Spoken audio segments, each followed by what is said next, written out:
ராஜராஜ சோழன் எப்பொழுதெல்லாம் போருக்கு போனாரோ அன்னை வாராகியை வணங்கி விட்டுதான் சென்றார். வரலாறும் அதைத்தான் சொல்லுது. அன்னை வாராகிய நீங்க வழிபாடு செஞ்சீங்க அப்படின்னா உங்களுக்கு யாராவது செய்வினை செய்தால் அது அவர்களே திருப்பி தாக்கும். நாம எல்லாருமே சப்த கன்னிகர்களை வணங்கணும். சப்த கன்னிகள்னா 7 கன்னிகள் சொல்லுவாங்க. அதில் 6வதாக இருக்கக்கூடிய தேவி அன்னை வாராகி. வழிபாடு செய்யறவங்க நிச்சயமாக யாருக்கும் எந்த கெட்டதும் செய்யாம இருக்கணுங்க. யாரா இருந்தாலும் தண்டிப்பாள்.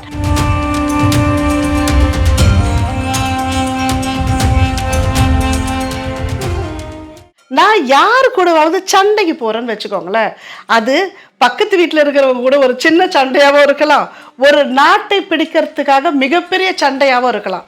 ஒரு போருக்கு போனாலும் வணங்கக்கூடிய தேவியும் அன்னை வாராகி தான். அதனால தான் ராஜராஜ சோழன் தஞ்சை பிரகதீஸ்வரர் கோவில் மிகப்பெரிய கோவில் அப்படின்னு சொல்லக்கூடிய அற்புதமான சன்னதியில் இன்று வரைக்கும் உலகமே அண்ணாந்து பார்க்குது, எப்படி இப்படி ஒரு கோவிலை கட்டியிருக்க முடியும்னு சொல்லிட்டு. அந்த கோவிலில் அன்னை வாராகிக்குன்னு தனி சன்னதி இருக்குது. ராஜராஜ சோழன் எப்பொழுதெல்லாம் போருக்கு போனாரோ அன்னை வாராகியை வணங்கி விட்டு தான் சென்றார் அப்படின்றது மரபு இல்லையா? நம்மளுடைய வரலாறும் அதைத்தான் சொல்லுது. சரி, இதை தவிர அன்னை வாராகி வேற என்ன கொடுப்பா அப்படின்னா, இப்போ ரொம்ப சாதாரணமாயிருச்சு இல்லையா? யார் வேணாலும் செய்வினை செய்கிறது அப்படின்னு சொல்லிட்டு செய்வினை கோளாறுகளை சரி செய்கிறவங்க அன்னை வாராகிங்க. அன்னை வாராகிய நீங்கள் வழிபாடு செஞ்சீங்க அப்படின்னா உங்களுக்கு யாராவது செய்வினை செய்தால் அது அவர்களே திருப்பி தாக்கும். பெரிய விஷயம் இல்லையா? நாம் நிறைய பேர் கஷ்டப்படுறது பாருங்களேன். இப்போலாம் ரொம்ப குறைவான பணத்துக்கே செய்வினை செய்ய நிறைய பேர் ஆரம்பிச்சிட்டாங்க. அப்போது யார் நமக்கு நல்லது செய்தால் பரவாயில்ல, ஆனால் செய்வினை என்று வரும்பொழுது மற்றவர்கள் யாராவது செய்வினை செய்தால் அதை அவர்களுக்கே திருப்பி தருபவள் அன்னை வாராகி. அதனால தான் அன்னை வாராகியை வழிபடுபவர்களிடம் வாயாடாத அப்படின்னு சொல்லுவாங்க. ஏன் அப்படின்னா அன்னைக்கு தண்டநாயிகா அப்படின்னு பேர், தண்டினி, தண்டநாதா, இது எல்லாமே வாராகி தேவியின் பெயர்கள். அவங்க தண்டிச்சிருவாங்க அப்படின்னு வாராகி உபாசகர்களிடம் யாராவது வம்பிழுத்தால், தேவையில்லாமல் அவர்களை மன கஷ்டத்திற்கு உள்ளாக்கினால் அவர்களை அன்னை வாராகி தண்டிப்பாள் அப்படின்னு நம்பப்படுது. சரி, இதை தவிர அன்னை வாராகி என்ன செய்வா இல்லையா? அன்னை வழிபாடு, அன்னை வாராகி வழிபாடு நான் ஆரம்பத்தில் சொன்னேன். இப்போ ஒரு 10 வருஷத்துக்குள்ள தானங்க வாராகியை நம்மளாம் வழிபடுறோம். இதுக்கு முன்னாலெல்லாம் நம்ம வாராகி தேவியை வழிபடலாம் அந்த அளவுக்கு அப்படின்னு நம்ம சொன்னோம் இல்லையா? ஆனால் நம்முடைய பழமையான காலத்திலிருந்தே கிராமத்தில் நாம் வாழ்ந்த வாழ்க்கை முறையை பாருங்க, சப்த கன்னியர் வழிபாடு நம்ம கிட்ட மிகவும் பிரபலமாக இருந்துச்சு. நாம் எல்லோருமே சப்த கன்னிகர்களை வணங்கணும். சப்த கன்னிகள்னா 7 கன்னிகள் சொல்லுவாங்க இல்லையா? அதில் 6வதாக இருக்கக்கூடிய தேவி அன்னை வாராகி. சப்த கன்னிகள்ல 6வதாக இருக்கக்கூடிய தேவி அன்னை வாராகி அப்படின்னு நம்ம சொன்னோம். நீங்க சப்த கன்னிகர்ல வணங்கும் போது நீங்க பார்த்தீங்கன்னா எல்லாருமே இருப்பாங்க இல்லையா? பிராமி, இந்திராணி எல்லாருமே இருப்பாங்க. அதுல 6வதா இருக்கிறவங்க அன்னை வாராகி. யோக மார்க்கத்துல நிறைய பேர் சொல்லுவாங்க, சக்கரங்கள் ஒவ்வொரு மனிதனுடைய உடம்பிலும் 7 சக்கரங்கள் இருக்கு அப்படி சொல்றாங்க இல்லையா? 7 சக்கரங்கள் என்ன சொல்லுவாங்க? மூலாதார சக்கரா, சுவாதிஷ்டானம், மணிபூரகம், அநாகதம், விசுக்தி, ஆக்ஞை அப்படின்னு சொல்லுவாங்க. அதுக்கு மேலே சகஸ்ரார். இந்த ஆக்ஞை எத்தனாவது சக்கரம்? 6வது சக்கரம். அன்னை வாராகியும் 6வதாக தான் இருப்பாங்க. சப்தகன்னிமார் வழிபாட்டில் நம்ம உடம்புல இருக்கிற சக்கரமும் 6வது சக்கரம் ஆக்ஞை சக்கரம். அதனால வாராகிக்கு, தண்டநாயிகாக்கு ஆக்ஞா சக்கரத்துடன் மிக தொடர்பு இருக்குங்க. ஆக்ஞை தான் நிறைய வேலை செய்யணும்னு சொல்லுவாங்க. ஆன்மீகத்தில் இருக்கிறவங்களுக்கு ஆக்ஞா சக்கரம் ரொம்ப நல்லா இருக்கணும், அப்போ தான் மேலுள்ள தொடர்புகள் நமக்கு கிடைக்கும். ஆன்மீகத்தில் அடுத்தடுத்த ஸ்டெப்பு போனோம், 3வது கண் அதெல்லாம் சொல்கிறாங்க இல்லையா?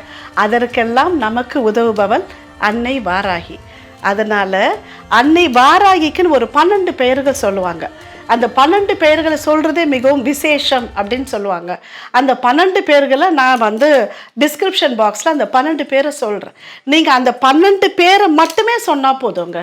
பெருசாக மூலமந்திரம் வார்த்தாளி வார்த்தாளி வாராகி வாராகி அப்படிலாம் நம்ம சொல்லணும்னு இல்லை. சொன்னால் நல்லது.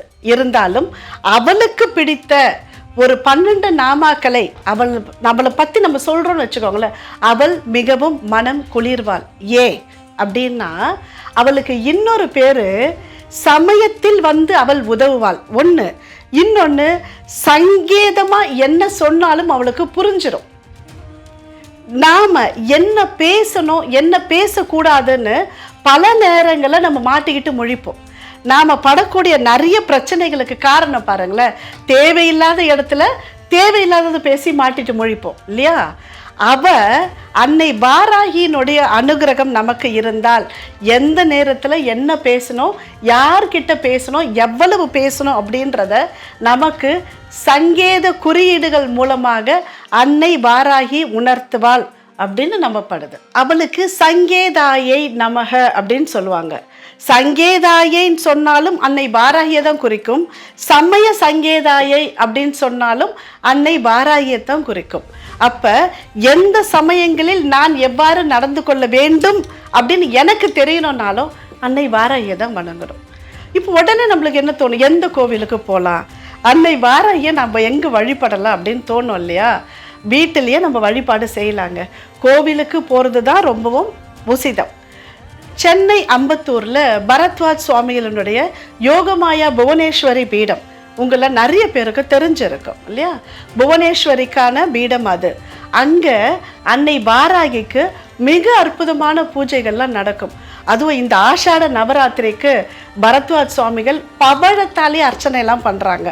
அப்படியே நாம் வந்து இந்த பூமியில் தான் இருக்கிறோமா இல்லை கைலாயத்தில் இருக்கிறோமா அப்படின்னு நம்மை பிரமிக்க வைக்கிற அளவில் அங்கே பூஜா முறைகள் நடக்கும். ஒரு தடவை போய் நீங்கள் கலந்து பாருங்கள் அந்த பூஜைகளில். வனதுர்கைக்கு அவர் பண்ணாலும் நம்ம காட்டுக்குள்ளே இருக்கிற ஒரு ஃபீலிங்கே கொண்டு வருவாங்க, அவ்வளோ செடிகளை வச்சு. இந்த ஆஷாட நவராத்திரியில் இன்னும் 4 நாட்கள் இருக்குது இல்லையா? நவமி வரைக்கும் நம்மளுக்கு இருக்குது. நீங்கள் என்றைக்காவது ஒரு நாள் முடிந்தால் அன்னை வாராகியை அங்கே போய் நீங்கள் தரிசனம் பண்ணுங்கள்.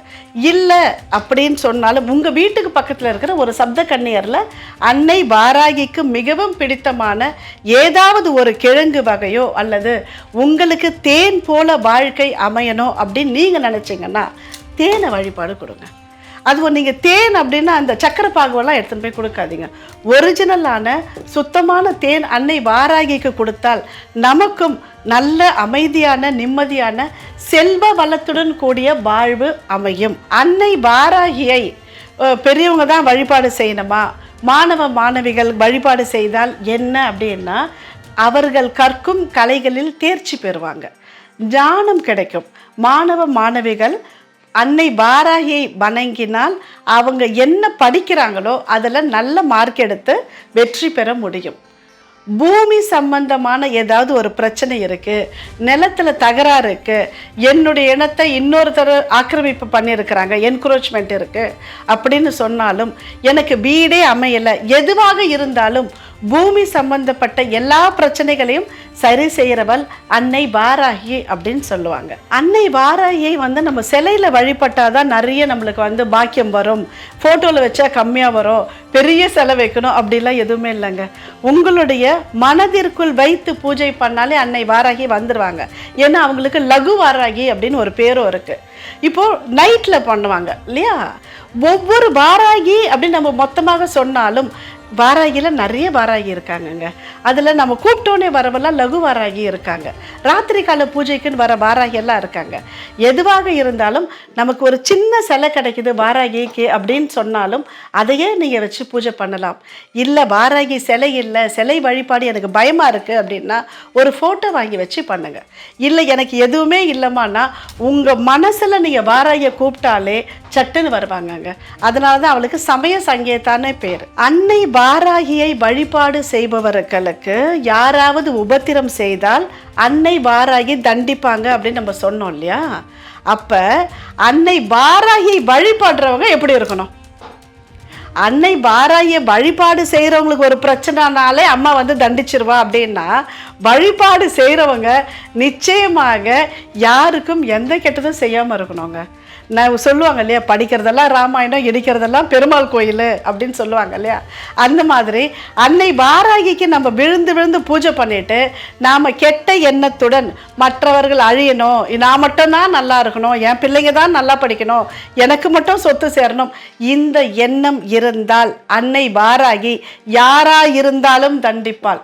அவர் அன்னை வாராகியின் உபாசகர்கள் தப்பு செய்தாலும் கண்டிப்பா தண்டனை உண்டு. அதனாலதான் அவளுக்கு பேரு தண்ட நாயிகா அப்படின்னு பேரு. அன்னை வாராகியின் அருள் நம் அனைவருக்கும் உடன் இருந்து என்றென்றும் நம்மை காக்கட்டும். எதிரிகளிடமிருந்து நமக்கு அன்பான தேன் போல அற்புதமான வாழ்க்கை அமைய என்னுடைய அனைத்து குருமார்களையும் வணங்கி விடைபெறுகிறேன். நன்றி, வணக்கம்.